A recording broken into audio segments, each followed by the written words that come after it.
Hi all welcome to my channel. ఈరోజు మన ఛానల్లో బిర్యానీ టేస్టీగా ఎంత చక్కగా అయిందో చూడండి. నేను చెప్పిన టిప్స్తో ఫాలో అవ్వండి, మీకు కూడా ఇంతే టేస్టీగా వస్తుంది. వీడియో స్కిప్ చేయకండి. ఫస్ట్ అయితే ఒక హాఫ్ కిలో వరకు చికెన్ తీసుకోండి. జాయింట్ చూసారా, హాయ్ చెప్తుంది మీకు, హాయ్ ఆల్ అనేసి. ఒక ఒక హాఫ్ కిలో చికెన్ తీసుకోండి. హాఫ్ కిలో చికెన్కి హాఫ్ కిలో బియ్యం తీసుకోండి. రైస్ బాస్మతి రైస్ తీసుకొని ఇంకొంచెం తీసుకున్నా ఓకే. ఆ తర్వాత ఒక గిన్నె అయితే పెట్టుకోండి. మీరు బిర్యానీ దేంట్లో చేయాలనుకుంటున్నారో వెడల్పు గిన్నె తీసుకోండి. ఫస్ట్ అది సెలెక్ట్ చేసుకోండి. ఆ తర్వాత ఈ చికెన్లో కొంచెం సాల్ట్ అలాగే కొంచెం పసుపు వేసుకొని నీట్గా చికెన్ అనేది వాష్ చేసుకోండి. ఎందుకంటే చికెన్ స్మెల్ వచ్చింది అనమాట, నీచు వాసన అనేది వచ్చి అది పోవడానికి సాల్ట్ ఉప్పుతో చక్కగా మొత్తం పట్టించి నీట్గా పంప కింద పెట్టుకొని చక్కగా కడుక్కోండి. వేడి నీళ్ళతో అయితే ఇంకా బెటర్, స్మెల్ రాదనమాట. కడుక్కోండి, నీట్గా వాష్ చేసుకొని అది పక్కన పెట్టుకోండి. ఆ తర్వాత మీరు ఏదైతే గిన్నెలో మీరు చేయాలనుకుంటున్నారో ఆ గిన్నెలో కొంచెం ఒక 4-5 స్పూన్ల వరకు ఆయిల్ని యాడ్ చేసుకోండి. ఎందుకంటే మనం ఇప్పుడు ఆనియన్స్ని వేపుతారు కదా ఎక్కువ నూనె అవసరం లేదండి. కొంచెం నూనె అయినా ఆనియన్స్ వేగడం కావాలి, ఎక్కువ నూనెలో కాదు. కాబట్టి నేను ఈ విధంగా ఈ ఆయిల్లో ఇన్ని ఉల్లిపాయలు, ఒక 2 గడ్డల ఉల్లిపాయలు అయితే సరిపోతుంది. ఉల్లిపాయలను కోసుకొని వేపుకుంటున్నాను అనమాట. చక్కగా అవి గోల్డెన్ రంగులో వచ్చేలాగా చక్కగా వేపుకోండి. ఎక్కువ ఆయిల్ ఏం పట్టదు దానికి, 2-3 గరిటెలు అయితే సరిపోతుంది. అవి వేగిపోతాయి. ఎక్కువ ఆయిల్లో వేసి డీప్ ఫ్రై చేసి ఆ ఆయిల్ మళ్ళీ వేరే దాంట్లో యూజ్ చేయకుండా అవుతుంది. అందుకే కొంచెం ఆయిల్, పైగా గిన్నె కూడా మీరు ఏ గిన్నె చేద్దాం అనుకుంటే అదే గిన్నెలో చూడండి, చాలా అంతే. నేను అదే గిన్నెలో చేస్తాను. తర్వాత బియ్యం కొలుచుకుందాం రండి. నాకు హాఫ్ కిలో రైస్ వచ్చేసి 3 గ్లాసులు వచ్చిందనమాట. నేను కొలుచుకున్నాను. ఓకే, ఇంకొంచెం ఇంట్లో నాకు నార్మల్ బియ్యం అనేవి మీ దగ్గర ఉన్న బాస్మతి రైస్ ఓకే, లేదంటే మీరు ఇంకో మామూలుగా వేరేది యాడ్ చేసుకుందామన్నా ఓకే. దీనికి ఎటువంటి కొలతలు అవసరం లేదండి. 1 గ్లాసు బియ్యానికి 2 గ్లాసులు వాటరు, అట్లా అసలు ఏ కొలత అవసరం లేదు. నార్మల్గానే మీరు ఎసరు అనేది పెట్టుకోవచ్చు. అది కూడా ఎలానో నేను చూపిస్తాను. నేను హాఫ్ కిలో రైస్ వచ్చేసి 2 గ్లాసులన్నర వచ్చినాయి. దాంతో నేను నార్మల్ బియ్యం ఉంటే కొంచెం అవి కూడా యాడ్ చేసుకున్నాను దాంట్లో. హాఫ్ కిలోనే తెచ్చుకున్నాను అనమాట, అందుకే అవి యాడ్ చేసుకున్నాను. అవి కూడా దాంట్లో పెట్టేసుకున్నాను అనమాట. మొత్తం 3 గ్లాసులు అయినాయి. నేను దీనికి కొలత ఏం చెప్పట్లేదండి, మామూలుగా చెప్తున్నా. తర్వాత ఆనియన్స్ అసలు ఎలా అయినాయో చూద్దాం రండి. ఆనియన్స్ కొంచెం ఏగినాయి చూసారు కదా, ఈ విధంగా వేపుకోండి. ఇంకొంచెం మగ్గాలి అవి, అందుకనేసి నేను చూపిస్తున్నాను. ఇంకా మగ్గాలి, ఒక సైడే అయిందనమాట. వీటి మీద కుక్కర్లో మంచిగా అవుతుందండి దమ్ము, కుక్కర్ బాగా అవుతుంది. కానీ కుక్కర్ మన దగ్గర అంత పెద్దది లేదు కాబట్టి నేను ఇలాంటి గిన్నె పెట్టుకున్నా. ఈ విధంగా అయితే సరిపోతుంది. చక్కగా ఒక బౌల్లో పక్కన పెట్టేసుకోండి. చూస్తున్నారు కదా, నేను ఏ విధంగా చక్కగా తీసేసుకొని ఒక బౌల్లో పెట్టుకుంటున్నాను. ఇలా ఈ బౌల్లో సపరేట్గా ఆనియన్స్ అన్నీ చక్కగా, మీ దగ్గర టిష్యూ ఉన్న టిష్యూ పేపర్ చక్కగా వేసి ఆనియన్స్ మళ్ళీ దాని మీద వేయండి. ఆయిల్ అనేది మొత్తం రిమూవ్ అయిపోతుంది అనమాట. నేను అందుకే ఒక గాజు గిన్నెలో అదంతా వేసుకున్నాను. ఆ తర్వాత కొంచెం మిగిలిన ఆయిల్ ఉంటుంది కదా, అదంతా కూడా నేను ఒక చిన్న గ్లాసులో యూజ్ చేసుకున్నాను. అదే ఇప్పుడు మన దమ్ములో వేసే ఆయిల్ అంతే. నేను ఇంకా ఎక్స్ట్రా ఏ ఆయిల్ యూజ్ చేయను, పాడు చేయను. మళ్ళీ అదే గిన్నెలో చికెన్ వేసుకోండి. అది వేడి మీద ఉన్నప్పుడు కాదు, కొంచెం చల్లారనివ్వండి. చికెన్ వేసుకోండి. చికెన్ వేసుకున్న తర్వాత దాంట్లో కొంచెం లైట్గా ఫస్ట్ ఉప్పు, ఆ తర్వాత కొంచెం పసుపు, అదే గిన్నెలో ఉప్పు పసుపు ముక్కలకు పట్టేలాగా, అలాగే కొంచెం కారం, మసాలా ఏం వేయకండి. ఉప్పు పసుపు కారం వేసి చక్కగా దాన్ని చేత్తో చేయడానికి చూడండి. చెక్క లవంగం మళ్ళీ ఇప్పుడు వేస్తారో కానీ నేనైతే చెక్క లవంగం, కస్తూరి మేతి, ఇంకా ఆకు, మిరియాలు, లవంగాలు అన్నీ అనమాట. ఆ విధంగా నేను దాంట్లో వేసుకున్న స్టార్ పువ్వు మీకు నేను చెప్పడం మర్చిపోయి, స్టార్ పువ్వు, బిర్యానీ మసాలా, ఇంకా బిర్యానీ మసాలా ఐటమ్స్ ఏమైనా కానీ వేసుకోండి. దాంట్లో కారం వేసుకోండి, అంతే. నేను ఇంకా ఇప్పుడు అయితే ఏ మసాలా వేయలేదు. వీటితోనే మంచిగా ముక్కలకు పట్టేలాగా అన్నీ కలుపుకోవాలన్నమాట. కలుపుకోండి. చాలామంది చాలా రకాలుగా చేస్తారండి. ఎలా చేసినా సరే టేస్ట్ కుదరాలి, మెయిన్ అది ఇంపార్టెంట్ అనమాట. కాబట్టి నేను ఈ విధంగా చేస్తాను. ఇది నా స్టైల్ బిర్యానీ అనమాట. మీ స్టైల్లో ఎలా చేస్తారో కూడా కామెంట్ చేయండి. ఆ తర్వాత మనం దీంట్లోకి ఉప్పు కారం బాగా ముక్కలకి పడితేనే మనకి మంచి టేస్ట్ అనేది వస్తుంది. నేను చూపిస్తాను కదా, ఆ విధంగా అనమాట. తర్వాత అల్లం వెల్లుల్లి పేస్ట్ నేను ముందుగానే పట్టుకున్న ఫ్రెష్ది పట్టుకోండి, ఎందుకంటే పాతదైతే కొంచెం స్మెల్ అనిపించింది. అప్పటికప్పుడు ఒక గుప్పెడంత అల్లం వెల్లుల్లి పేస్ట్ పట్టుకోండి, ఎటువంటి ఇబ్బంది ఉండదు. ఈ మసాలాలన్నీ నేను ఇంట్లో తయారు చేసినాయి, నేను బయట నుంచి తేలేదు అని చెప్పి చూపిస్తాను అనమాట. ఇంట్లో తయారు చేసిన ఆ మసాలా నేను తర్వాత చెప్తా. చెక్క లవంగం, ధనియాలు ఇంకా అన్నిటితో కలిపి నేను ఇంట్లో పట్టుకున్న మసాలా, అది కూడా నేను బయట నుండి వాడలేదు. అది మీకు నేను తర్వాత చూపిస్తాను.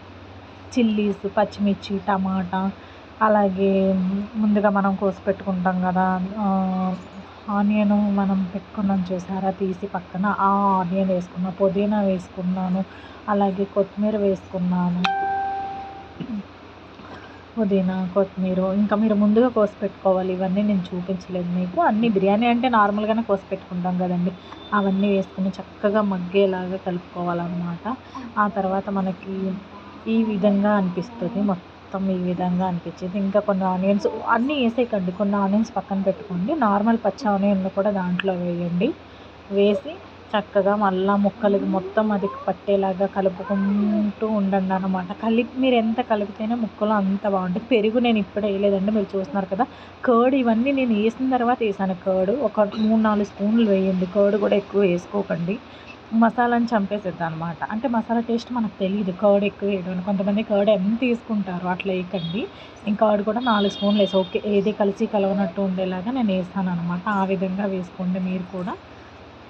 అంతే, అది కూడా చక్కగా మసాలా మన చేతిలోనే ఉంటుందండి, కలిపే విధానంలోనే ఉంటుంది. ఏదైనా ముందుగా చూపించాను కదా ఆయిల్, ఆ ఆయిల్ కూడా దీంట్లో వేసేసుకుంటాయి. నేను ఎక్స్ట్రా ఆయిల్ కూడా ఎక్కువ యూజ్ చేయలేదు దీంట్లో.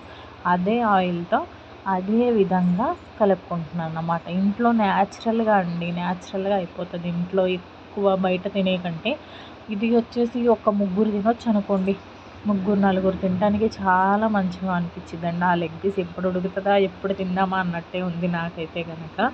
చాలా మంచిగా ఉంటుంది. మీరు అలాగే ఒక 2-3 నిమ్మకాయ బద్దలను చక్కగా పిండేసుకోండి దాంట్లో. ఎందుకంటే చికెన్ అనేది మనకు త్వరగా ఉడకాలి కదా, అందుకని చెప్పి నిమ్మకాయ పిండుకుంటారు.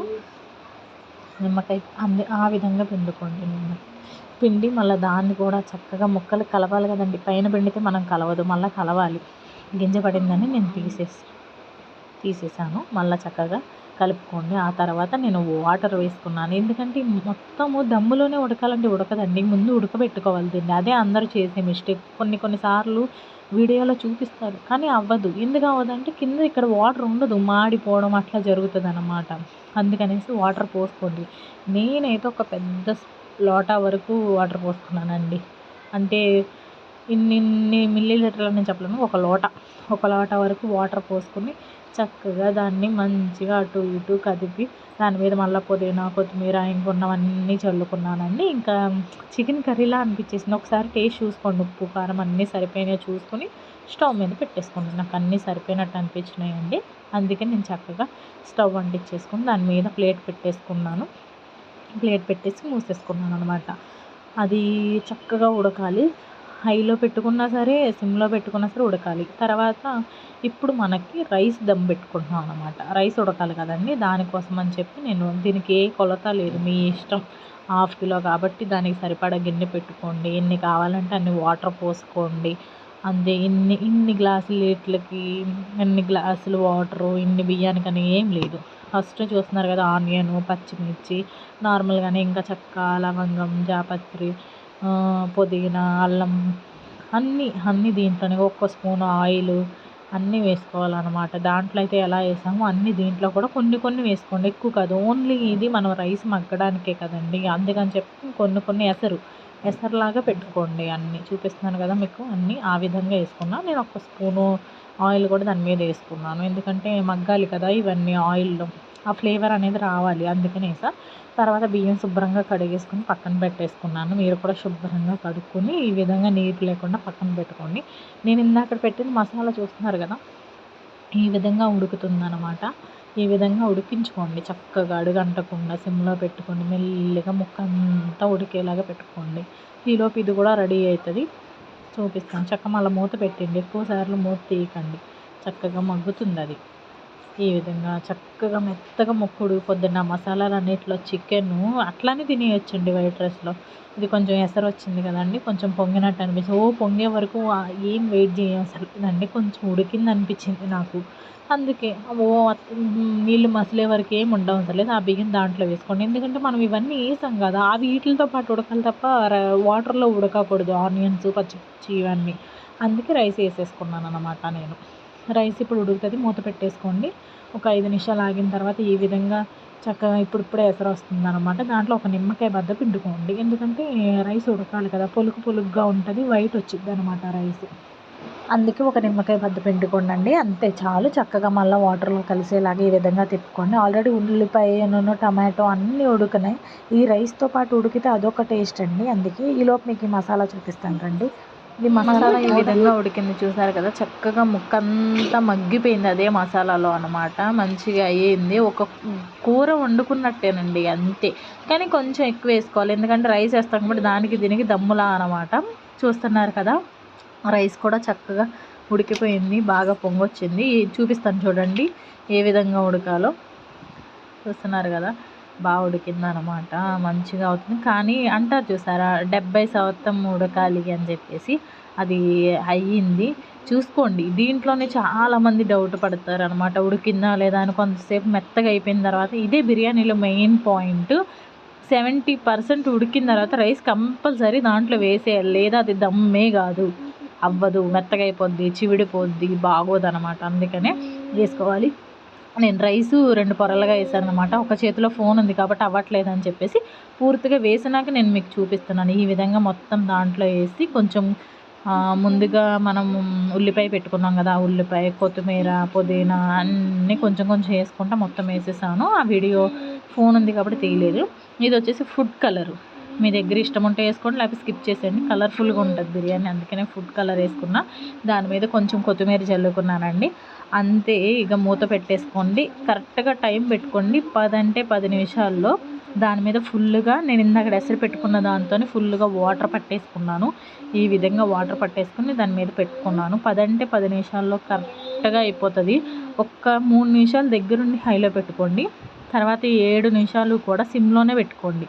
చూసుకోండి, సిమ్లో పెట్టిన తర్వాత ఈ విధంగా దమ్ అయితే రెడీ అయిపోతుంది. అబ్బా, పొగలు వస్తుంది చూస్తుంటేనే, ఎంత బాగుందో. మీకు నా ఫేవరెట్ లెగ్ పీస్ వేసి చూపిస్తాను చూడండి, చక్కగా ఉడికిపోయిద్ది అనమాట. ముక్క అసలు ఎంత మెత్తగా ఉడికిద్దో మీకు నేను చేతితో చూపిస్తాను చూడండి. ఇదిగో ఈ విధంగా ఇట్లా అనగానే చక్కగా అయిపోయింది ముక్క, పీస్ అయిపోయింది. ఆ విధంగా అయిపోవాలి. నార్మల్గా అయితే కలిపేసి పెట్టి రైస్ వేసిన తర్వాత ముక్క ఉడగదు, పచ్చి వాసన వచ్చింది. అందరూ చేసే తప్పది, అట్లా చేయకండి. ముందు కర్రీలాగా చికెన్ మొత్తం ఉడికించుకోండి, ఆ విధంగా తర్వాత రైస్ వేయండి. ఇది బిర్యానీ చేసే పద్ధతి, ఇది నా స్టైల్. మా హస్బెండ్ నాన్ వెజ్ తినారండి, అందుకే ఎగ్ ఉడకబెట్టా. ఎగ్ నాన్ వెజ్ కాదా అనుకోకూడదు, ఆయన తినేది ఎగ్ ఒకటే. అంతేనండి, వెరీ సింపుల్ బిర్యానీ, చాలా టేస్టీగా, అంతే ఈజీగా. చూడండి చక్కగా పీస్ ఉడికిపోయింది, ఈ విధంగా తయారు. సబ్స్క్రైబ్